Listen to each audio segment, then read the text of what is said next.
Le système urinaire se compose de 2 reins, 2 uretères, de la vessie et de l'urètre. Les reins sont chargés d'éliminer les déchets présents dans le sang grâce à la formation de l'urine. L'urine chemine ensuite à travers des canaux, les uretères, pour être stockée dans la vessie. Elle sera ensuite éliminée du corps par l'intermédiaire de l'urètre. La vessie est un organe creux qui peut augmenter ou rétrécir de volume en fonction de la quantité d'urine à stocker. Comme tous les organes du système urinaire, la vessie peut être touchée par le cancer, c'est-à-dire une croissance anarchique de cellules anormales. La paroi de la vessie comporte plusieurs couches de tissu. Le cancer de la vessie dépend du type de cellule et de la couche de tissu touchée. Il existe 3 types de cancer de la vessie. Le cancer de la vessie à cellules transitionnelles. Ce type de cancer prend sa source dans les cellules transitionnelles. Ces cellules forment la couche profonde de la vessie et lui permettent de s'étirer lorsqu'elle est pleine et de reprendre sa forme initiale lorsqu'elle est vidée. Il s'agit du type de cancer de la vessie le plus fréquemment observé. Le cancer de la vessie à cellules squameuses.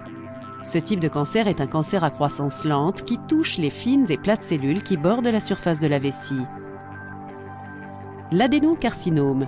Ce cancer apparaît dans les cellules glandulaires ou sécrétrices de la vessie.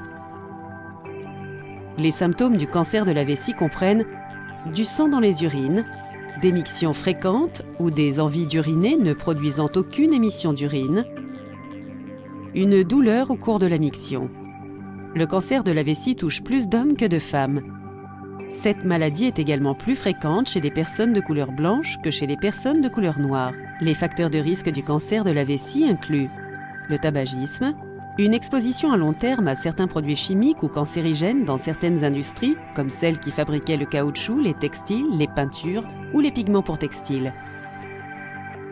Une alimentation riche en matières grasses et en aliments frits. Des antécédents d'infections récurrentes de la vessie. Une utilisation à long terme de cathéters urinaires.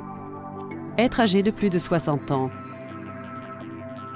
Si la présence de ce cancer est suspectée, on établira un diagnostic à l'issue d'une cystoscopie, examen par imagerie médicale au cours duquel un tube doté d'une lentille est introduit dans la vessie par l'urètre, une analyse d'urine comprenant une cytologie, examen de biologie permettant d'analyser l'urine et de rechercher la présence éventuelle de bactéries et de cellules cancéreuses.